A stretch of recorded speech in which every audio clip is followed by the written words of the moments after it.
Have you ever known someone, or hey, maybe this is you who just genuinely loves spending time alone? In a world that's all about being connected 24/7, that can be super misunderstood. So today we're going to dive into the psychology of people who really truly prefer their own company and why it's got absolutely nothing to do with being lonely. This is the question, right? This is where our minds tend to go.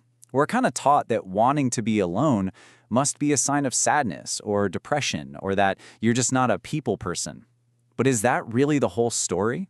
Not even close. We're going to take that idea apart piece by piece.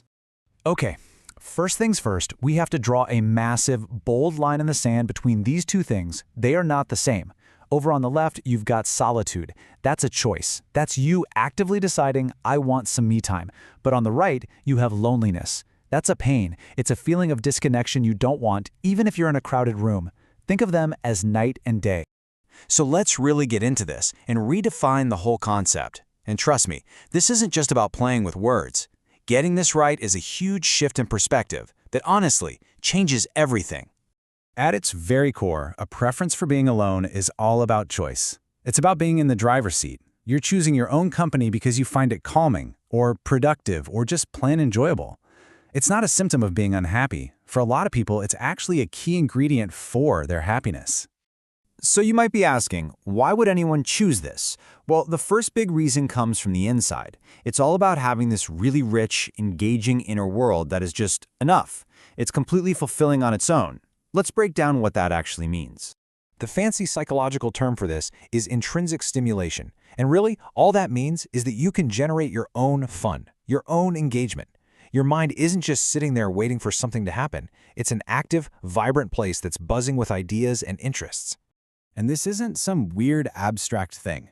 Intrinsic stimulation is found in stuff we do all the time.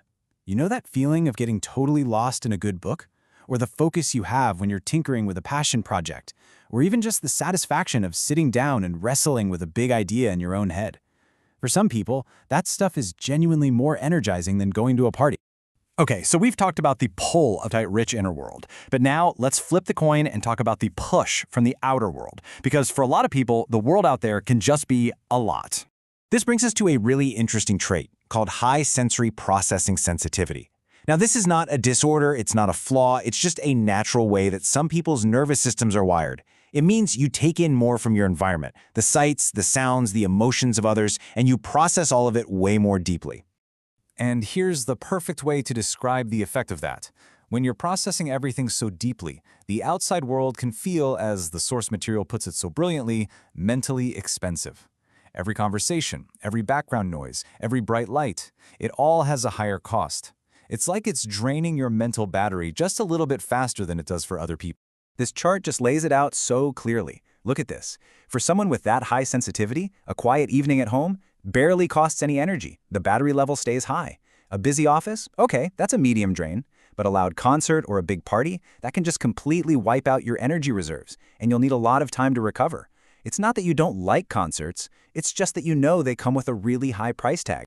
So, if the world is so mentally expensive, where do you go to top up your account?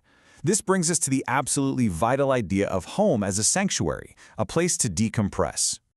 This quote just nails it. Spending time alone isn't about hiding from people. It's about allowing the nervous system to recover.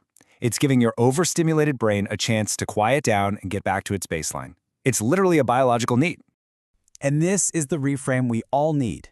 When someone who needs solitude goes home to be alone, they're not isolating themselves. They are recovering. They're plugging in their charger so they can get ready to go back out into that mentally expensive world again. It's a totally proactive, healthy act of self-care. And creating this little sanctuary for yourself is something you can actively do. It can start with step 1, just reducing sensory input. Maybe you dim the lights, put on some quiet music, whatever works for you. Then maybe you move to step 2. You dive into one of those hobbies that gives you that intrinsic stimulation. But sometimes the most powerful thing is step 3, just giving yourself permission to simply be. No demands, no goals, just quiet. All right, let's tie all of this together and really lock in this new, much healthier way of looking at solitude. So what have we learned? Here are the big takeaways. First, and most importantly, solitude is a choice, not a pain. It is the opposite of loneliness. Second, for many of us, our internal worlds are incredibly rich and stimulating all on their own. Third, the external world can be genuinely draining, especially if you're wired to process things deeply. And finally, that means home isn't a place for isolation, it's a vital recharging station. I want to leave you with this final thought to chew on. We usually talk about solitude as an escape from something, escaping the noise, escaping people, escaping stress. But what if we flip that? What if solitude isn't an escape at all, but a destination, a valuable, nourishing place that we travel to on purpose, to find clarity, creativity, and a little bit of peace?